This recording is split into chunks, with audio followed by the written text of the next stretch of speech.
Okie dokie. So, I haven't made a lot of the other campaign diary episodes. I think the only one that's up so far is the beginning of episode 1, and we are all the way to episode 6. So, we've got kind of a little bit of catching up to do. But I figured that I would start doing episode 6 while it is more fresh in my mind, and I've gone through with my brother and made some notes. So we are going to see if we can't piece this motherfucker together and make a little video out of it. Last episode, I think, episode 5, three of us being myself as Murin, Jackie playing Piper, and Tyler playing Sigurd. Um, we kind of went to this. We followed the fucking cult of Erebos to their underground lair out in the forest underneath this like fucking demony like whomping willow kind of thing. And so through some role playing and stuff, we got in there. We fucking killed all the like downed all the bad guys, downed Asher, got them back to town, and we were promised like a fucking slick ass reward, like something like 5,000 gold, which is like the most gold that we've ever been offered to do anything, which is awesome. But it was like 1,000 dead and 5,000 alive, and I had kind of decided that I had like a blood pact that I was gonna murder this guy no matter what. But I got a little bit greedy, and we turned him into the city of Rivergate alive. So, but complication, fucking complications. So, the city of Rivergate is trying to build a port because they're on sort of close to a coast, and there isn't a port close to them. So they're trying to build this thing, and if we take our full, 5,000 for bringing this guy in, then they won't necessarily have the funding that they fucking need to like be able to build or complete this port. I'm not sure what the total is that they need, but they just won't quite fucking hit their mark. You know, their little fucking like crowdfunding fucking situation for their fucking seaport just won't fucking hit its goals. That's kind of where episode 6, this adventure, sort of begins.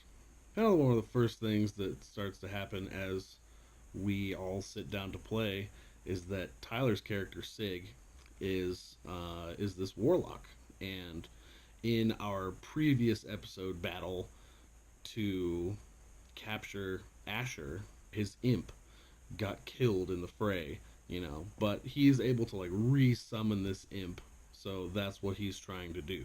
So he needs to find all his material components and all that. And the fucking best thing about this game, really in general, is sitting around at the table and having these jokes and really like people miss saying things. One of the material components that he needs in order to resummon this imp is a bronze brazier. But Tyler didn't fucking say brazier, he said brazier. And for anyone that maybe is not in the group that wasn't there, that maybe doesn't know what the difference between those two things is that a brazier is a fucking bowl that holds fire, and a brazier are fucking cups that hold titties.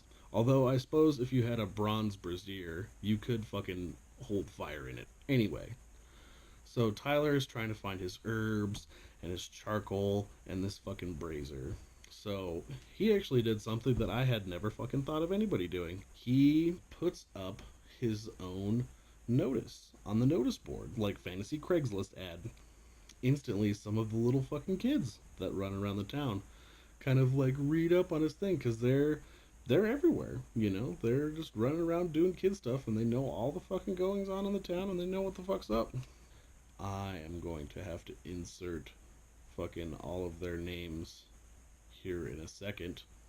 Um, but the little one is named Turnip, and I love Turnip. Turnip like rocks. Turnip's a good kid. They're kind of bartering with him. They're like, I don't know if 20 gold is really necessarily enough for us to go find you all this stuff. Like, how about 30? And then Tyler comes back with 25. These kids kind of run off and do their thing. During the kids running around, Turnip comes up to my character, Murin, and says, "Hey, the mayor, Lady Amara, like asked me to come find you. So I don't know, like she said to come meet her in the graveyard. So yeah, that's up." And I was like, "Is that it?" He's like, "Yeah, that's all. I don't know." So like fucking, ruffled his fucking head and all that, and fucking sent him on his way.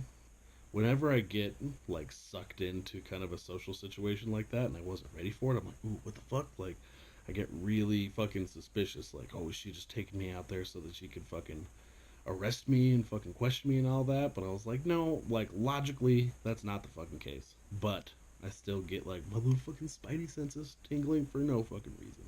Happens every time. Murin heads out to this graveyard, by himself, not bringing the rest of the crew. There's been a new grave dug because we found the body of the kid, of Tyler's old character. We found his body underneath one of the guard towers in Asher's whole fucking fuckamabob that he was doing.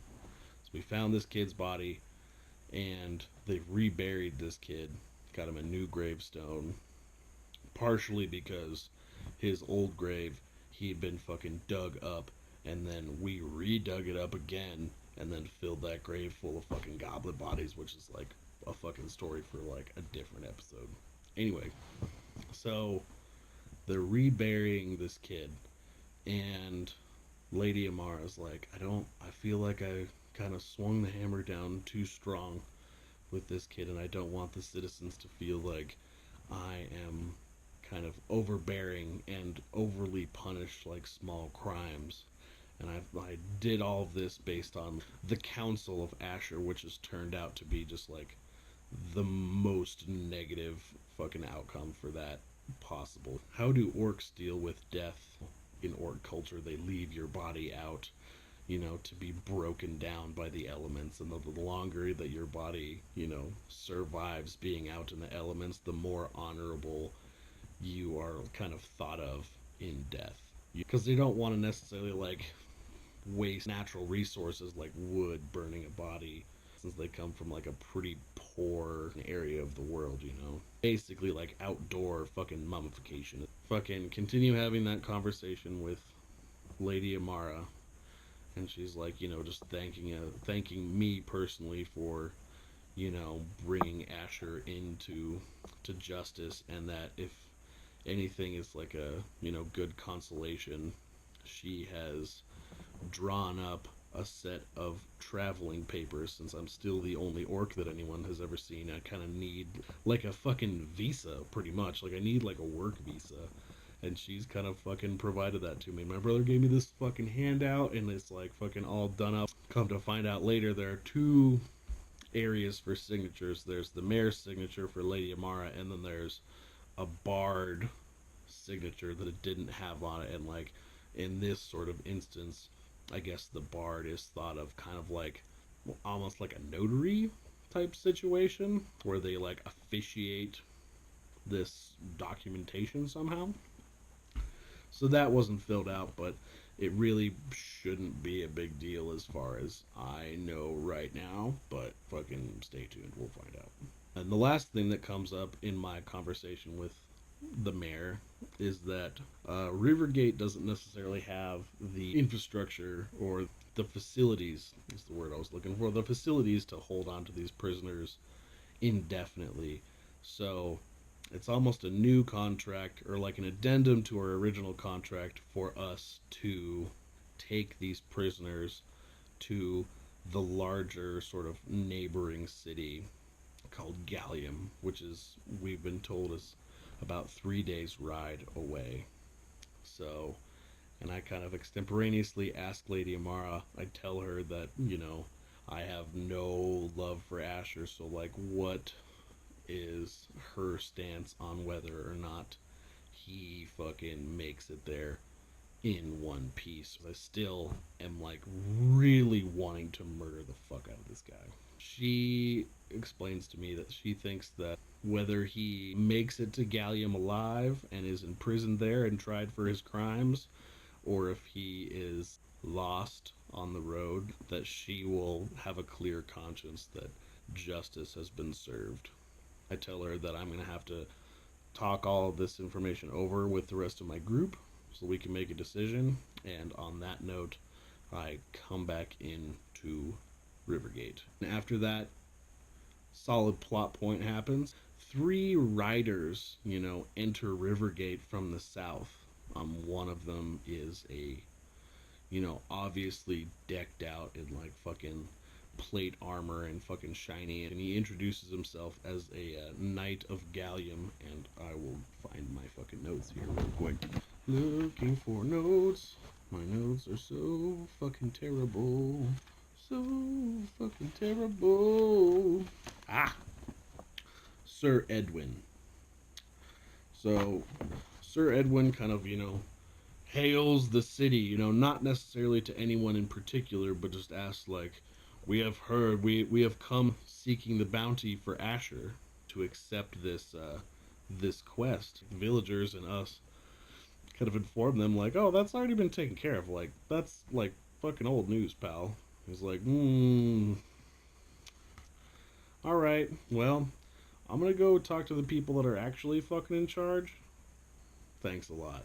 So, we're kind of a little bit suspicious of this because, we've got a fucking plot twist. He asks where the mayor is, and we're like, well, she's probably back in her fucking, the mayor's hut, the mayor's house, the manor or whatever. So we follow Sir Edwin and his two companions, kind of like, back a little ways, like kind of, incognito follow these guys. In character, I don't know that Sig and Piper both kind of independently send their familiars. So Sig's familiar, Mugen the imp, invisible, and Piper's familiar, the sprite, both kind of invisibly fly up to the window and sort of spy on the conversation that the knight Edwin is having with Lady Amara about these prisoners. Edwin asks to actually see the prisoners. He wants to fucking inspect what these adventurers have found. These adventurers being us. They are led over to the watchtower that these prisoners are being held underneath. There's like a little bit of like a fucking cell type situation, but it's almost kind of like the fucking Andy Griffith show. Their like little station only has like two cells, and they're all kind of fucking piled into one of them. They're not like really a fucking prison. It's just kind of like a local fucking jail. Probably mostly for like, drunkards and fucking like a bandit or two. We sort of follow them over there, and, I would really like to be in there to see, what this knight has to say as they're, going in the door to this tower. Zach's character tries to fucking get in there as well. He says, well, I was a part of, bringing these people to justice, so I should be able to go in there with you guys. Sir Edwin's like turns to Lady Amara. She's like, was this one of the guys that brought him to justice? And Lady Amara's like, absolutely not, because he wasn't on that mission, So Zach gets fucking kicked out. You gotta sit outside. Sig's like, well, maybe I'll go in there and I'll put my familiar on your shoulder and it'll whisper to you. And then we had to remind Sig that Zach's character doesn't know that Tyler has a fucking imp familiar. So then he's just going to start hearing random whispering next to him from a fucking invisible imp. And he's like, okay, well, maybe that's not going to work. Maybe I'll stay outside and I'll send in Mugen, my imp, and then he can communicate with me telepathically, and then I'll just tell Zach what's going on inside. We're like, sure, that's fine. Totally, that works. Do it. So I go in, and Piper goes in, and Sig's invisible imp Mugen goes in. These prisoners, they're kind of, just squatting and fucking sitting, laying around in their cell, and they don't like look super great because we just fucked them up. They're still healing from the battle that we had with them. The Asher character is kind of like fetal over in the corner, just like muttering the same thing to himself over and over and over. Something about the death god Erebos and the fucking chosen ones, and all that kind of shit, just over and over and over, almost like trance like is what I got from it. After kind of inspecting these people and all that, Sir Edwin is just like, you know, I went to school with Asher, and that man that you have in the corner is not the Asher that I knew. The Asher that I knew has been missing for years now. And even just a year or two ago, his wife, who was left in Gallium when he set out to come be the cleric of Rivergate, his wife has killed herself. And that's not the man that I knew. That right there is a man by the name of Raven, or AKA Talon. And then we're like, what the fuck? Are you fucking serious? You know, I'm thinking our whole mission has fucking been blown and everything's fucked. But he explains Raven went to the College of Sorcery in Gallium. He had kind of been sent on assignment while he was a student with another group of, like, kind of group of students to investigate a strange artifact. And somehow or another, he got all of his magical power fucking zapped out of him somehow.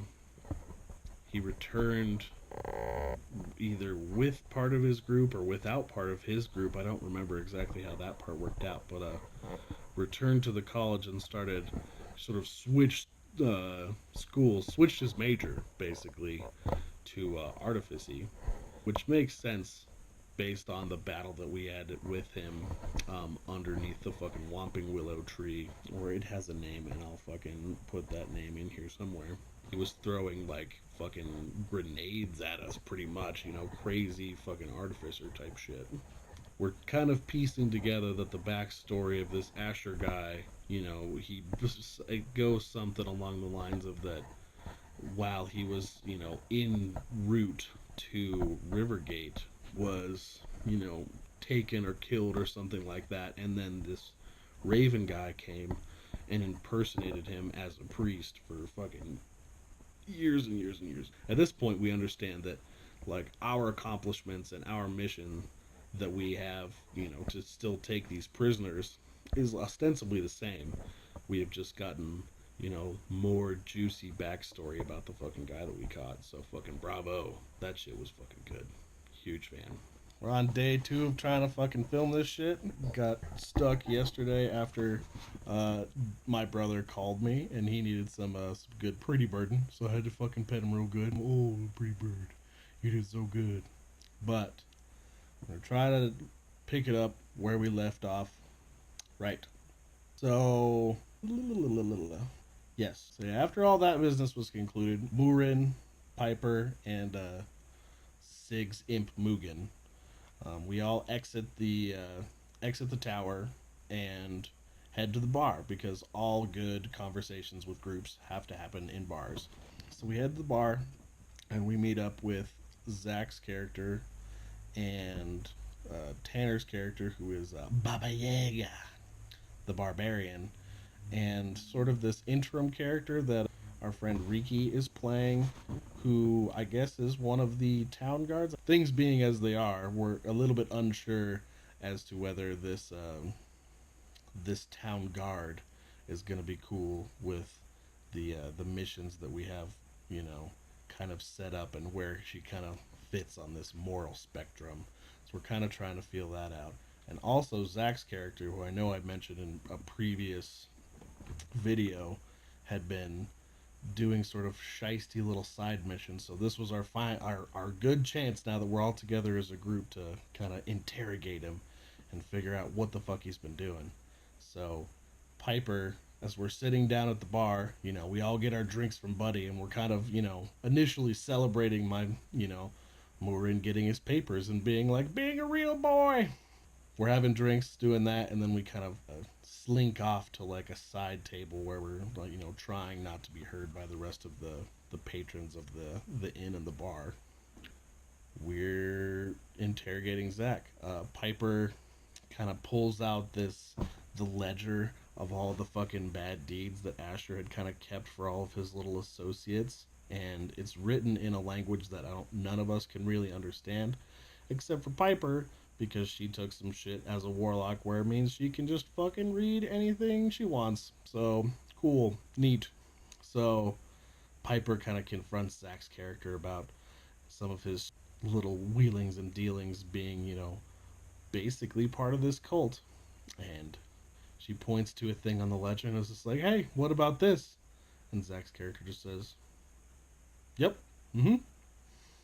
And that's about all the information the rest of us got. That's like kind of the end of it. Out of character, Zach explained to the group that that was his character's way of ingratiating himself with Asher and this cult, and to kind of try to, take him apart from the inside, so to speak. So he had a whole mission where he went underneath the temple and sort of disturbed a couple things, and there was this jar of eyeballs that he felt like was watching him, and he threw them at this gibbering mouther, so then Asher couldn't be like magically surveilling what he was doing, and he kind of, you tried to use some subterfuge to, fuck up whatever Asher's plans were.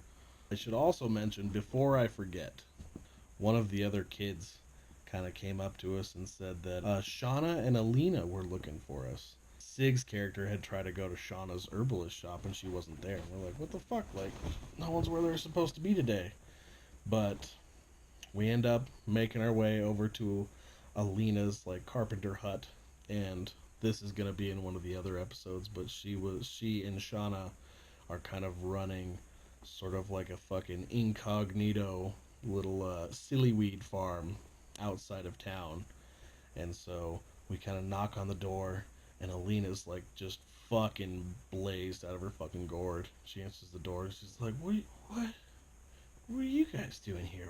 What's going on? And Shauna's like, no, Alina, they're supposed to be here. It's fine. Like bring them in. She's like, oh yeah, okay, all right, I got it. Okay, come on in. They sort of expressed to us that they are trying to kind of expand the distribution of their product to this larger city of Gallium. And so they offer us a pretty fucking healthy supply that they would like us to fucking drug mule our way out to Gallium, and they give us a contact that we need to get a hold of once we get into town. And as long as we can get it there incognito, it's kind of their like sample product, getting it into the city and kind of show off their wares, so to speak. We tell them that we're gonna have to, we'll kind of mull it over a little bit. I mean, obviously we're gonna fucking do that because that's a fucking hilarious, awesome mission. But we tell her that we're gonna fucking, mull it over. At that point, we actually do leave to go to the pub. When we sit down in the pub to have our little discussion, we're almost sort of interrupted by one of my favorite fucking characters that my brother has made, named Cindy. So Cindy's kind of the bar maiden, and she's the local town gossip also. Yeah, she's like, can you guys even fucking believe all that shit about Asher? I mean, granted, I always kind of figured he was touching kids, but it's just crazy. You know what I'm saying? And we're like, yeah, Cindy is fucking crazy. Like, what else have you heard? And she's like, well, most of the people in this like cult or whatever ran the shops. So now there's nowhere for me to do my thing. And then there's stuff that I need, and I will be damned if I'm gonna work two jobs. Fuck that. That's terrible. So we're like, yes, Cindy, I fucking love you. We tipped her gold. She brought us some more beers, and we fucking continued our interrogation of Zach to kind of figure out a little bit more of what the fuck have you been up to? So, which we ended up mostly figuring out at that point. We've decided to take on both of these missions. The mission to take all these prisoners to Gallium, but now we also are kind of shackled with, now we have to figure out how to transport all this fucking weed there.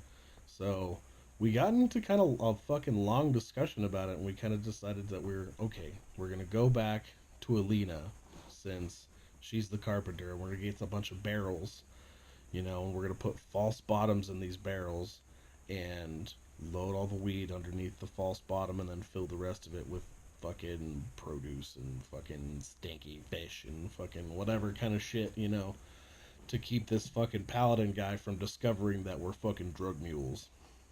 We go there in the fucking middle of the night and we fucking figure out these fucking false bottom barrels and all that, and we get them strapped on to prisoner fucking carriage. Basically, it's just like a fucking, a wagon with, it's barred off so we can load all the prisoners in it, and we strap these things to the fucking top of it good and fucking tight.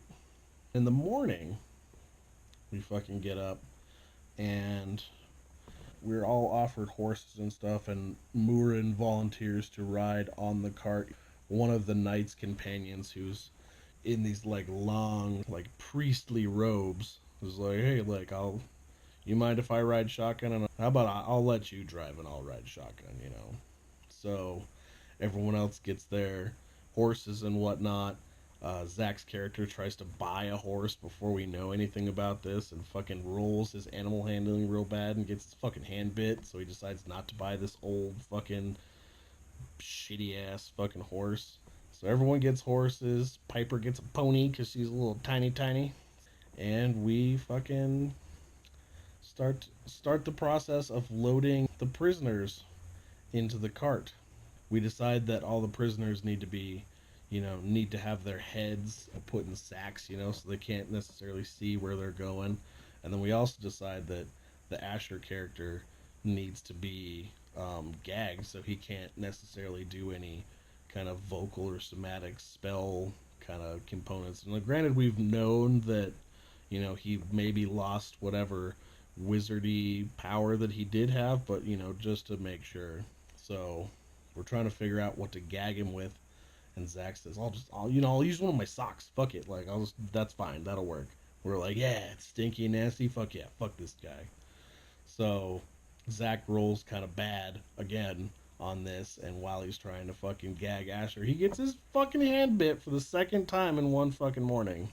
Murin just being fucking having just such rage for this fucking guy since he was insulted by this person, grabs this fucking Asher by the back of the head and was just like, no more. And then fucking kind of throws him head first into the cart and he kind of smacks his head.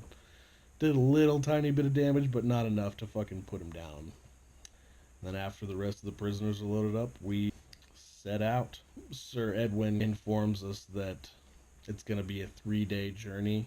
The first day is going to be mostly following the South River, and then it's going to kind of turn and we'll make our way through the forest and then on to more of a plains type area. I should also mention that when Asher is before he's loaded into the cart, he's fucking spouting off some kind of fucking heretical doom warnings about fucking, you know, the disciples of Erebos are hunting the chosen and blah blah blah blah blah, and fucking death to those that are not the fucking disciples and fucking all this kind of shit. So that was really why we wanted him gagged, so we didn't have to listen to his fucking in Erebos death god rhetoric the entire time that we're on the trail. For our travel, we throw in skill challenges straight fucking out of Matt Colville shit, and my brother and I both decided that we were gonna try out skill challenges for travel. So Murin used his religion to kind of try to engage this priest in a conversation and get a little bit of information about these three people. Sig, Tyler's character, decided to use his intimidation on a fucking little pack of squirrels, and that fucking worked. And then we made all of our skill challenges. We had to make 7 before we lost 3 or something was going to happen, but we crushed every single one of them. So we made it to our first night of camp pretty much uneventfully. While we're camping, Piper asks sort of the group, but mostly Sir Edwin, to tell her a story. And Sir Edwin kind of tells a story of, you know, it's sort of more of a parable about glory and the chosen paladins and shit like that. And I kind of Murin decides to kind of be like a shiesty asshole and try to poke holes in some of his ideology and just basically shit on the guy for like no fucking reason. Like we have no reason to fucking think anything bad about this dude. And while we're having this scene happen, my brother's like, I don't like. He's like, I don't want to tell you what to do, but I don't understand why you hate this fucking guy. Like, he's a fucking super solid dude. I don't get it. Like, oh yeah, shit. Like, I don't know why I hate this guy, but right now I fucking hate him for no fucking reason at all. So sorry, little brother. I don't not playing it right. Next day rolls around. We get moving. We're doing another skill challenge. Um, Sig decided he was gonna use fucking something to try to juggle to like lift everyone's spirits. Um, Murin used his animal handling to like check out the fucking horses and make sure their like hooves are shod correctly and that they've been brushed and fucking taken care of and all that. And we head on our way, and we come to another river. This is not the same river that we had been following, but a different river. And we can see over the edge of the river, it kind of opens up to this plains type area. So we've got more forest on our right, river, like wooden bridge over the river. So obviously, this is one of those set piece encounters, which is fine. Like they're supposed to be set piece encounters, and our characters wouldn't necessarily know that. But as players, we see this kind of setup, and we're like, ah, oh, fuck, something's gonna happen on this fucking bridge with this wagon. So we're all kind of fucking freaked out about how we're gonna fucking cross this thing, and if we're gonna fucking fall off or whatever's gonna happen to us. So we half the group goes over super carefully. Nothing happens. Murin stays behind with the knights and Piper, and then Zack, Sig, and Baba Yaga are on the other side of the bridge. So we kind of carefully are taking the wagon with all the prisoners and all of our weed on it over the bridge, and the wagon's so heavy that like one of the fucking wheels fucking busts down through one of the fucking floorboards of the bridge. And obviously at this point is the perfect time for spears to start getting fucking fired off from the tree stand that's off to our right hand side. So at this point, it's fucking initiative. Moorin cast bark skin on myself. My bonus action turned into a fucking brown bear. So now I'm a fucking awesome looking fucking brown bear with fucking barky looking fur skin. On my next turn in combat, my plan is I'm gonna roll up to the back of the cart and using my fucking intense fucking bear strength, I'm gonna fucking lift this cart out of the rut that it's fucking bashed in the bridge. And we're gonna get that free and we're gonna get it all the way over the bridge. When the cart fucking smashed into its divot, my brother fucking made a roll behind the screen to see if our weed barrels were secured on enough to not just like fall into the river. And I think they fucking, as much as a barrel can crit on like a fucking dexterity save, like they fucking critted their save, so our barrels are fucking secure. Weed business, fine. Zach's character is fucking holding like the bridle reins of the horses, and I fucking kind of flub my roll a little bit. And there's still spears being fucking chucked from the woods at the cart. So Murin almost kind of flubs his roll, but I'm like holding this thing up, but I'm not able to like push it forward. And then Zach or whoever it was able to like tug on the reins and get the horses to pull the cart. Zach's character and Riki's character Mehem are shooting fucking bows and trying to throw javelins. Poor Riki, her character is just not fucking connecting with any of her javelins. Like, most of them go just flying off into the fucking river and fucking. She only has 3 of them, so she's kind of got to use them wisely a little bit. Sig send Mugen into the trees to do some little bit of fucking reconnaissance. As we get the cart free, Mugen fucking attacks one of them in the trees, and then the gnolls start to come out of the forest and want to attack us kind of directly. Sig is firing off fucking eldritch blasts from the other side of the river. Zach's character's still shooting arrows and shit. And then Baba Yaga fucking goes into his fucking barbarian rage. And now this shit's fucking on. We go to engage with the gnolls. Some of them start kind of running the other direction after taking some damage. Murin fucking obliterates one of them and then takes a dash to fucking get all the way back into the tree glen to fucking worry about the rest of them. Baba Yaga's in fucking rage, so he's fucking making fucking slicey attacks and fucking kills one of the other ones. Piper is gonna fucking chuck out this fucking witch bolt. Badass fucking spell. And she shocks the fucking living shit out of one of the gnolls. We kind of all got to fucking kind of go Nova a little bit and use like some really cool shit. All of the ranged characters got to do some cool things, and the complication of having this wagon to protect was also fucking very fucking sweet. After this whole battle kind of comes to a close, it's closer to dusk at this point. We make camp, set our watches, and during Murin's watch, these fucking 3 bat swarms end up fucking like rushing our fucking camp. Earlier on in the day, Zach's character had found this like lightning butterfly. Everything got fucked up somehow. This Asher character had kind of gotten a hold of this lightning bug. He had it in his hands, and I told him to give it to me, and he kind of wouldn't do it, and he's still hooded. And then I put my spear to his throat. And I was like, "You're gonna give me this thing, or you're gonna die."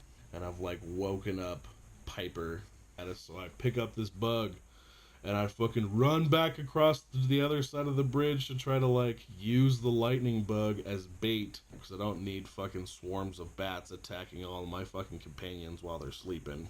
So I fucking do that, and I'm sprinting, and they all kind of follow me, and then I get to the other side, and they kind of enclose on me, and I cast some fucking fairy fire to like illuminate most of them. I illuminated 2 out of the 3 groups, so that Piper could then fucking try to Eldritch Blast some of them. And then on my next turn, I fucking release the fucking butterfly, and then I fucking Thunder Wave and just fucking blast the fucking living shit out of all the rest of these bats. But the weird thing is that after these bats were fucking thunder waved and all died, they all kind of like just evaporated into some kind of fucking smoky fucking ashy mist. That's kind of what the fuck happened there. Like, where the fuck did that shit come from? Not sure. I'm sure it'll become important later. Everyone else fucking did their watches fine, and we ended up ending the session right as we were kind of pulling up to the main gates of Gallium.